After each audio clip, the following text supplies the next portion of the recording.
하나님, 이 땅에 아픔과 슬픔을 보시옵고 이 시간도 전국교회가 뜻을 모아 드리는 기도를 연락하시기를 바랍니다. 성령 하나님, 저희의 마음을 하나 되게 하시고 주님의 뜻에 부복하게 하옵소서. 이 자리에 참석하지 못한 교우들에게도 저희와 같은 은혜를 누리게 하시고 사순절기를 주님의 사랑 안에서 잘 소화할 수 있도록 성장하고 순숙한 믿음으로 우리가 하나 되게 하옵소서. 주님을 의지하옵고 예수님 이름으로 기도하옵나이다. 아멘. 빌립보서 1장 25절 26절을 함께 읽어보겠습니다. 내가 사할 것과 너희 믿음의 진보와 기쁨을 위하여 너희 무리와 함께 거할 이것을 확실히 아노니 내가 다시 너희와 같이 있으므로 그리스도 예수 안에서 너희 입장이 나로 말미암아 풍성하게 하려 함이라. 아멘. 좀 뜬금없는 생각이지만 사람은 같습니까? 다릅니까? 이렇게 묻는다면 뜬금없기 때문에 얼른 답을 하시기 어려우리라고 생각을 합니다. 사람은 같습니까? 다릅니까? 어떤 눈으로 보면 사람은 우리가 조금 어쩔 때 거친 표현이 될까요? 사람의 탈을 썼다 이런 표현 쓰잖아요. 좀 거친 표현이긴 한데 이 사람의 탈을 썼으니까 생각하는 거라든지 살아가는 것이라든지 이런 게 비슷하지 않을까요? 그런 생각도 들어요. 그런데 또 어떤 다른 분으로 보면요, 겉으로 사람의 탈을 써서 그래서 이목구비를 다 갖춘 우리 사람인 것 같지만 정말 사람으로서는 우리가 이렇게 같다고 말할 수 없지 않을까? 이런 식으로 이제 생각을 넓혀가면 이제 여러 가지 경우에 적용이 되겠습니다만, 저는 이제 사상이라는 측면으로 좀 연결해 보고 싶은데요.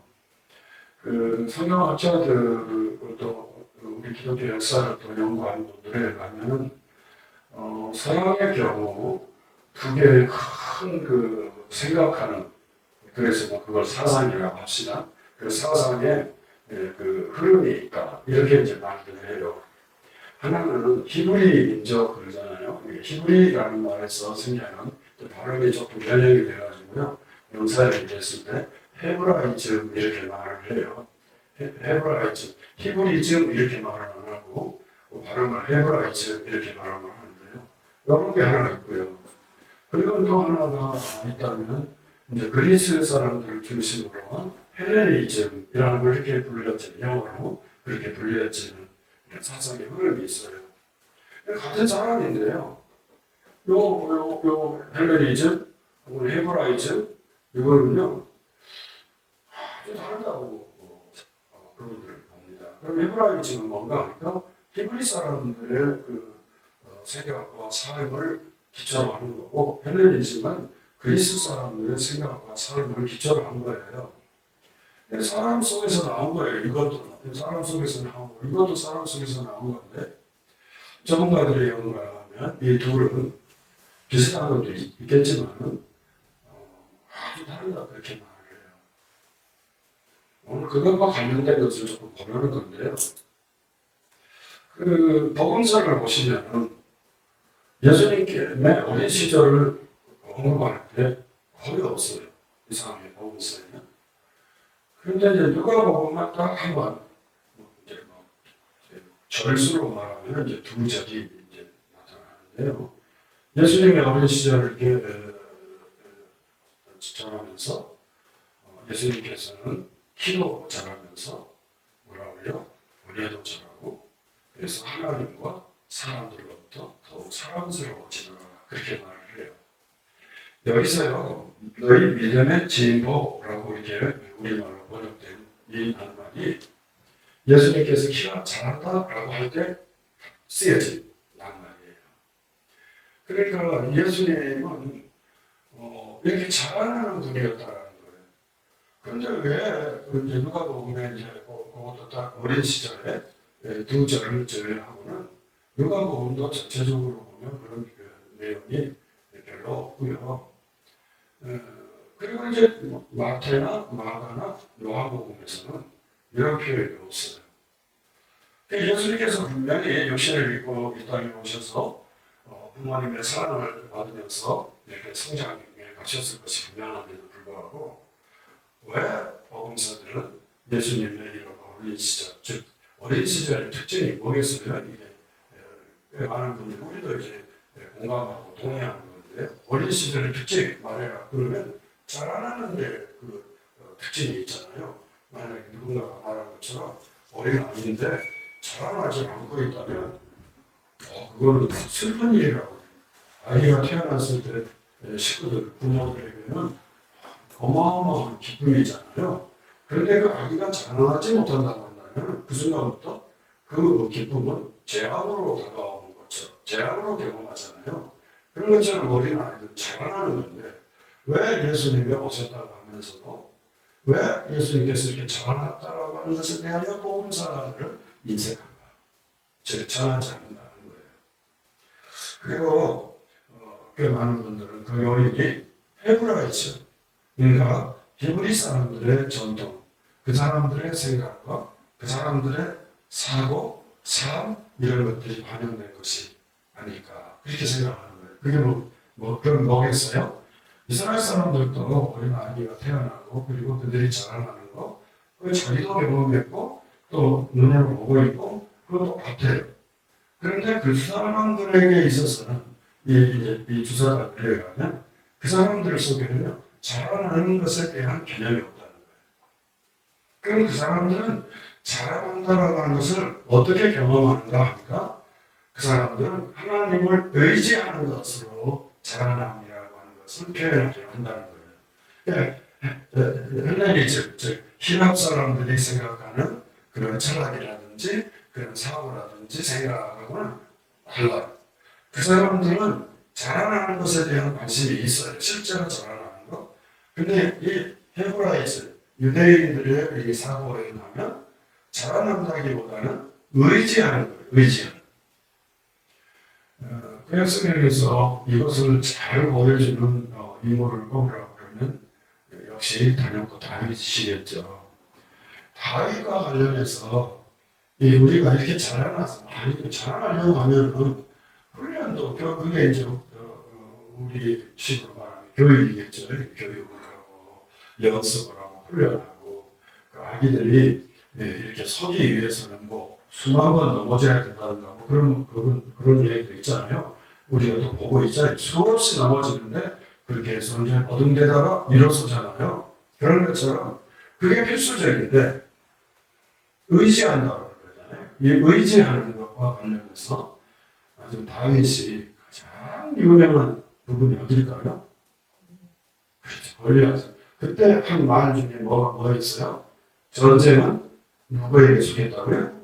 하나님에게 주겠다. 그러니까 너는 칼과 창으로 나한테 오지만 나는 하나님의 이름으로 나간다. 이렇게 말을 한 거예요. 그 장면은요, 헬레니즘, 헤브라이즘 같은 서양 사람들인데요. 지금까지도 전문가들이 그 말을 할 정도로 서양이라고 하는 이 큰 이제 서구 문명의 아주 두 기둥이라고 그러거든요. 그런데 그 한 기둥, 즉 신앙이라고 우리 흔히 말할 수 있는 요 신앙 전통에서는 그게 가장 유명한 장면이에요. 우리가 훈련해가지고 그래서 뭐 그걸 아주 용감해가지고 가서 너를 이긴다? 아니, 나는 하나님의 이름으로 너를 상대하겠다 이렇게 선언합니다.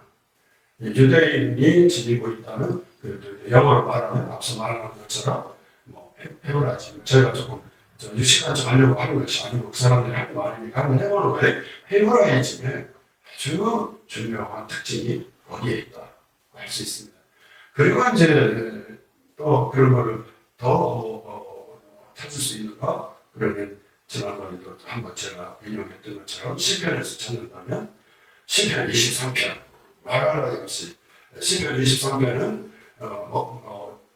훈련하고 반복하고 막 교육하고 그런 내용이 아니잖아요. 양은 실제로 이렇게 누워있는 경우가 거의 없대요. 실제로. 밤중에도 우리가 이제 밤중에 관찰을 안 하지만 그래서 잘 모르지만 밤중에도 서 있는 경우가 있는 이 녀석들은 그냥 일단 여기 손은 앉아있는 경우가 저도 어린이집에 보면 목장에서 보면 분명히 누워서 자거든요. 그런데 뭐 양은 그렇지 않다 그러는데 양도 자기는 잘했죠. 무릎 꿇고 그렇긴 하지만 얘들은 그냥 거의 서 있는 것이 그냥 그 존재라는 거예요. 그런데 시편 23편은 뭐라고 그래요? 푸른 초장에 누이시며라고 그래요. 아주 흔치 않은 표현인데요. 그렇게 함으로써 자기가 뭘 하는 것은 아주 근원적으로 거부하고 하나님께 자기 자신을 온전히 맡기는 그런 신앙적 어떤 그 모습을 잘 보여주는 게 시편 23편이라고 할 수 있습니다. 그리고 이제 제가 이렇게 소중히 여긴다는 시편 16편 8절은 신앙이라는 게 도대체 뭔지를 압축해서 보여주는 노래로 저는 이해할 수 있다고 생각합니다. 이렇게 그 신앙적 전통에서는 이렇게 하나님을 의지하는, 그러니까 굳이 성장했다 이런 표현이 아니고 예수님께서 아버지를 얼마나 신뢰하고 그분에게 이렇게 가까이 하셨는지를 증명하면 되는 거예요. 그런데 이렇게 성경에 낯선 개념이 누가복음에 있고요. 그리고는 이제 이게 성경에 명사형이나 동사형으로 쓰여지는데 모두 9번밖에 안 돼요. 희귀한 낭만 하나를 지금 보고 있는 중입니다. 성경에 별로 이렇게 소개가 등장하지 별로 안 하는 9번 등장한다고 하는 오늘 예수님의 어린 시절 누가복음 언급한 것이 그것이 2번 나오는 거거든요. 그러면 7번은 어디 나오는가 하면은 바울서신이 나와요. 오늘 우리가 본 것처럼 1장 25절에 내가 살 것과 너희 믿음의 진보와 이렇게 할 때 진보라는 단어가 쓰여져요. 그러니까 이렇게 진보, 진보는 나아간다는 것, 발전한다는 뜻 아니에요? 신앙의 세계에서 유대인들은 이런 낱말을 거의 쓰지 않는다는 거예요. 그러니까 다른 데는 나타나지 않고요. 근데 왜 바울사도 입에서 이 단어가 나오지? 그러니까 저는 이렇게 생각을 해요. 다른 분들은 여기에 대한 말이 없는데 바울사도께서요. 어디를 다니면서 복음을 전했어요? 쉽게 말하면 헬라 사회를 다닌 거예요. 즉 헬레니즘이라는 그런 사고에 젖어서 살아가는 사람들, 그 지중해 연안들 여기를 다닌 거예요. 바울사도도 유대인이에요. 그렇지만 여기저기 다니면서 보니까 우리하고 다르게 살아가는 사람들이 있네. 그러니까 사람은 멀쩡해요. 다 이목구비 있고 다 그래요. 그런데 이렇게 다르네? 생각해서 이제 저도 다니시면서 몇 차례 걸렸다고요? 3차례 걸렸고요. 그리고 한 번 더 갔다 오시죠, 로마로. 그런데 최근에는요, 그 로마서에 보면 바울사도가 저 스페인까지 가고 싶어 한다고 그러잖아요. 근데 거기 갔다 왔다고 주장하는 분들이 꽤 늘어나요. 그래서 저도 지금 당황하고 있어요. 공부 분야에서.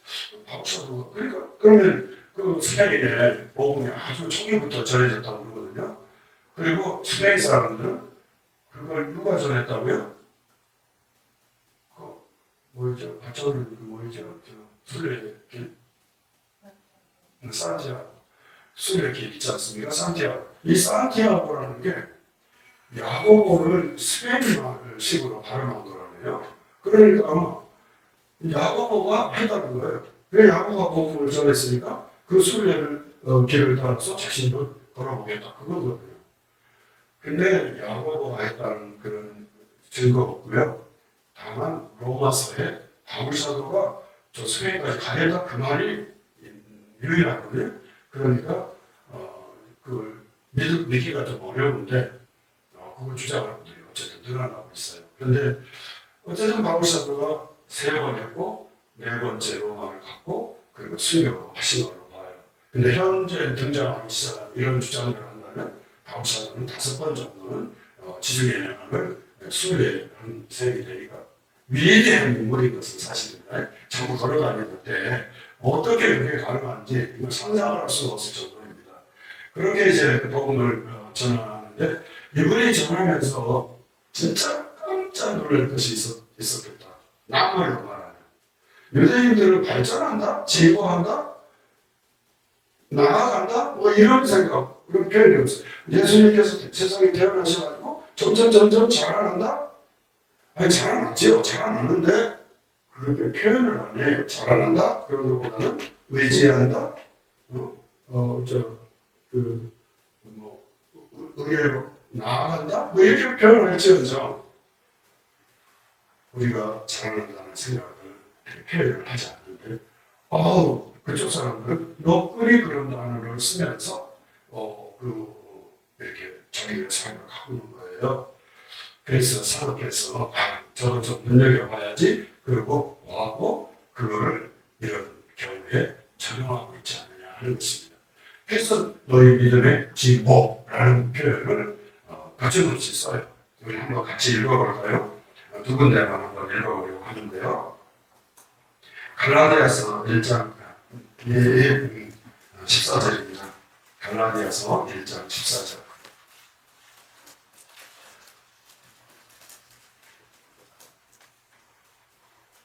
같이 읽습니다. 14절 앞에 있지요. 갈라디아서 1장 14절 시작. 내가 내 동족 중 여러 영각자보다 유대교를 지나치게 믿어 내 조상의 전통에 대하여 더욱 열심히 있었으나. 이제 여기서 전제해야 될 게 있어요. 기억하셔야 될 게 있어요. 뭐를 기억해야 되냐면 사도께서 유대인에게는 익숙하지 않은 말을 지금 쓰고 있다. 헬라 지중해 연합을 다니면서 겉으로는 같은 사람인데 이 말하는 거라든지 생각하는 것이 우리하고 좀 다르네 라고 하는 것이 바울사도로 하여금 이렇게 낯설게 느끼게 했던 대표적인 단어 하나를 지금 보려는 건데요.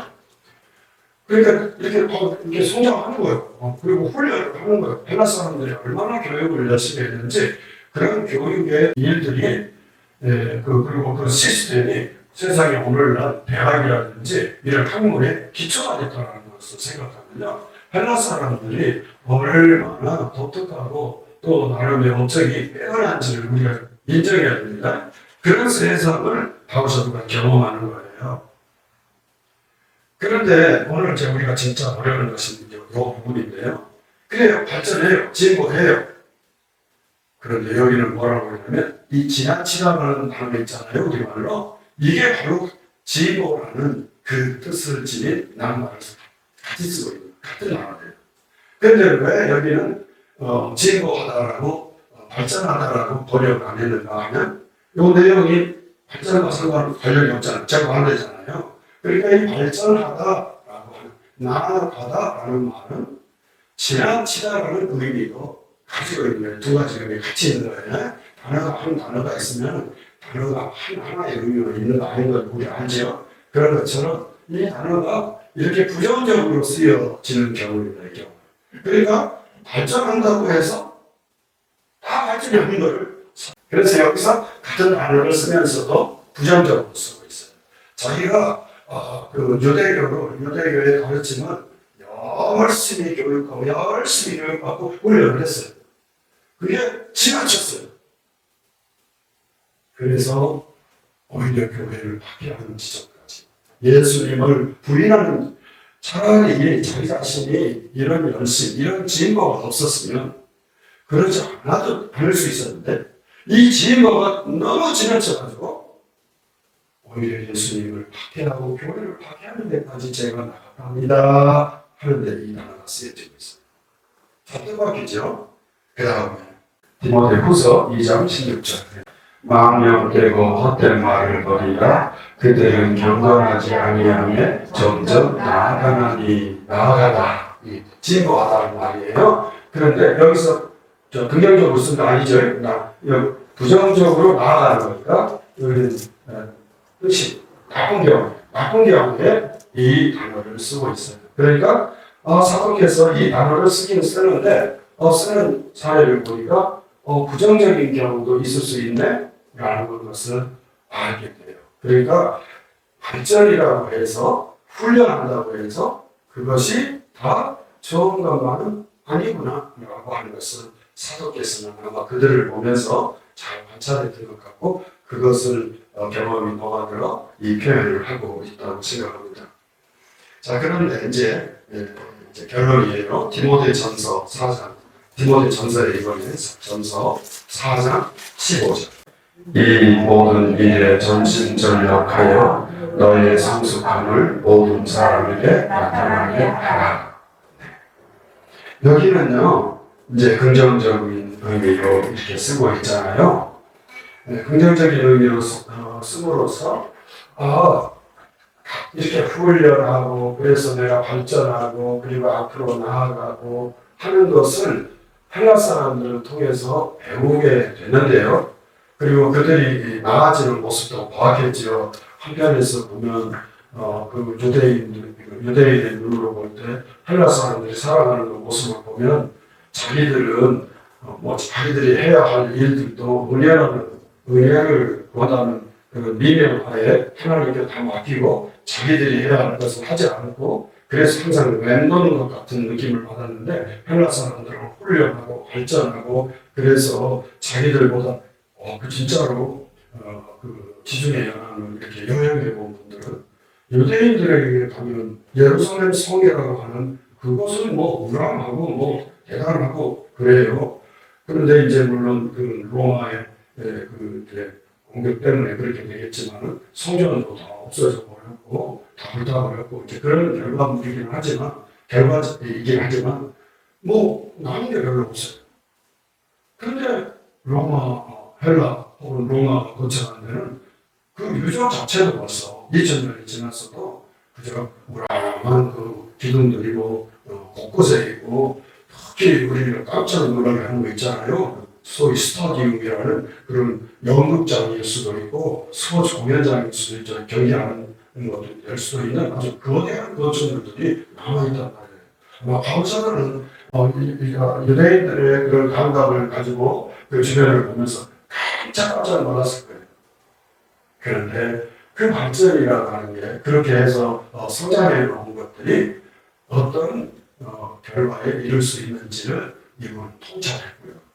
그래서 자기 자신에게 예수님을 부인하는 지식이 늘어나고 지식이 발전이 됐으면 그럼 예수님을 어떻게 부인할 수 있겠는가 이런 생각을 하는 거 아니에요. 그리고 자기 자신을 이렇게 돌아봤습니다.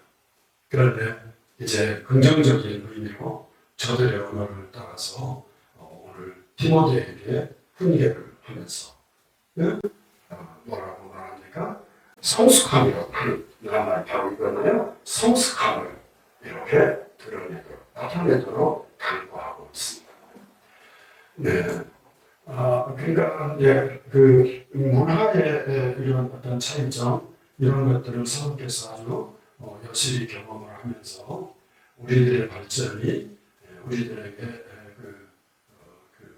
악영향을 줄 수도 있음을 이분은 의식하면서도 그것을 이렇게 또 성용해서 성숙이라는 표현을 우리말 번역을 잘 됐다고 보거든요.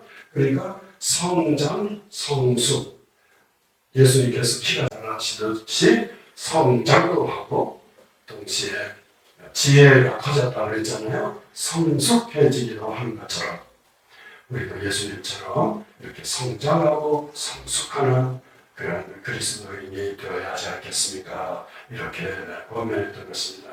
그리고 다른 곳의 또 용례를 살펴보면 그 일을 내가 하는 것이 아니라 하나님의 은혜로 혹은 은사로 하는 것이라고 말씀함으로써 사도께서 이렇게 종합을 하고 있어요. 그러면 이제 우리도 헬라 사람들처럼 훈련하면 우리가 성숙해지는가? 아니, 그 표현을 그렇게 하면서도 하나님의 은혜로 하나님의 은사로 되는 것입니다. 이렇게 말씀해서 균형을 잡아주고 있습니다. 그러니까 유대인들의 그 귀한 전통을 사도께서는 갖고 있지 않고요. 은혜로 우리가 성장해가고 은혜로 성숙해지는 존재라는 거. 조금 이 종합하기가 조금 어려움을 좀 느끼긴 하는데요. 우리도 목표를 정하고 그쪽으로 나아가야 한다는 것입니다. 그런데 그거를 자기 자신의 인간적 수고로 하는 것이 아니라 은혜로 은사로 감당하는 것입니다. 이게 사도께서 말씀하시는 전체적인 내용이라고 할 수 있겠습니다. 사순절기 이렇게 이제 기뻐져가는 때에 우리 교우들에게 하나님께서 그에 합당한 그런 목표들을 정해 주셨으면 좋겠습니다. 그래서 누군가는 그것이 성경을 읽는 것이 된다면 성경을 열심히 좀 읽으면서 하나님의 은혜를 꼭 붙드는 기회가 됐으면 좋겠고요. 또 누군가는 그것을 찬송하는 것이라고 한다면 그것을 찬송하면서 그 주님의 은혜를 이렇게 붙들었으면 좋겠습니다. 참 어려운 때 이런 산불이라고 하는 영어로 이렇게 자막, 요즘은 외국 사람들도 우리나라에 많이 살아서 그런지 이렇게 이제 우리말로 자막이 나가고 그 다음에 영어로 이렇게 나오는 것인데 제 눈에 선뜻 들어오더라고요. 산불을 와일드 파이어 이렇게 소개되고 있었어요. 아주 파이어 불인데 와일드예요. 아주 그 거친 야생적인 불이에요. 영어로 사전까지 확인하지는 않았지만 저 영어권 사람들은 우리는 산불이라고 그러잖아요. 그런데 저렇게도 표현하는가 싶어서 참 마음에 기억이 남았습니다. 와일드 거칠어요. 그리고 보도가 얼마나 거치는지 마치 불 로켓을 쏘는 것 같아요. 여기서 그냥 몇백 미터면 어떤 거는 몇 킬로미터도 퍽퍽 날아가는 것 같다. 그러니 와일드 파이어죠. 이런 인간이 그래 우리가 이렇게 괜찮은 나라인 줄 알았는데 그것을 이렇게 잡아내기가 어려운 이런 한계. 이런 한계를 보면서 우리가 하나님을 의지한다는 유대인들의 그런 신앙적 태도를 비난할 수 있겠어요? 우리는 목표를 정하고 나아가기는 하지만 그러나 궁극적으로 그것은 하나님의 은혜로 되는 것입니다. 이런 이 두 가지 내용을 사도께서는 꼭 붙들고 사셨습니다. 우리 신앙의 목표 지점을 이렇게 두 가지를 하나로 잘 소화해서 우리 각자에 맞는 신앙적 목표를 정하고 그것을 감당하는 기쁨을 맛보시기를 기원합니다. 찬송가 154장을 같이 찾습니다.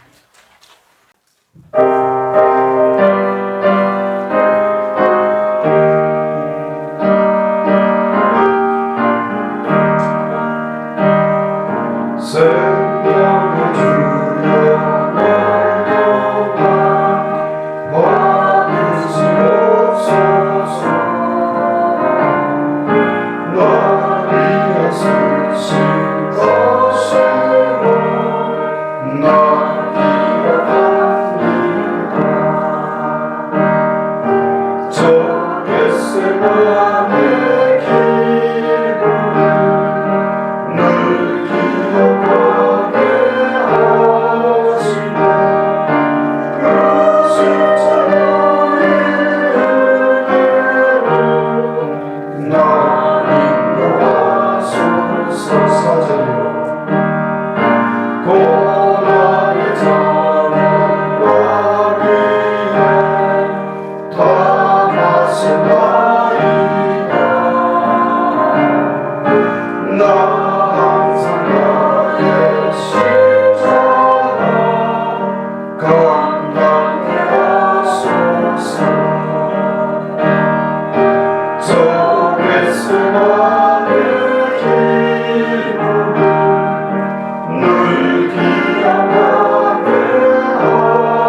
어떤 성도에게는 이 사순절기에 성장하게 하옵소서.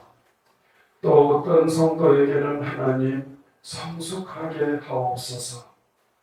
겉사람이 아니라 속사람을 잘 관리하면서 품위 있는 그리스도인으로 실력 있는 그리스도인으로 성숙해지도록 복을 주시옵소서. 하나님, 이 사순절기에 우리 모든 성도에게 혹은 성장을 혹은 성숙을 신앙의 핏대로 삼고 씨름하면서 주님의 은혜를 누리게 하시옵기만을 간절히 기도하나이다. 거룩하신 하나님 아버지, 이 두 가지의 신앙적 목표가 우리들 속에서 잘 녹아들어 더 성숙하고 성장하는 우리 교독교회가 되게 하시기를 간절히 기도드리나이다. 하나님 아버지, 지금 재난 속에 있는 이재민들 그리고 그 야생의 불이 난무하고 있는 현장에 하나님 모든 생명들을 보호해 주시고 하나님의 자비를 덧입혀 주시옵소서. 다시금 비오나니 우리가 교만하지 않게 하옵소서. 우리 주 예수 그리스도의 이름으로 기도하옵나이다. 아멘.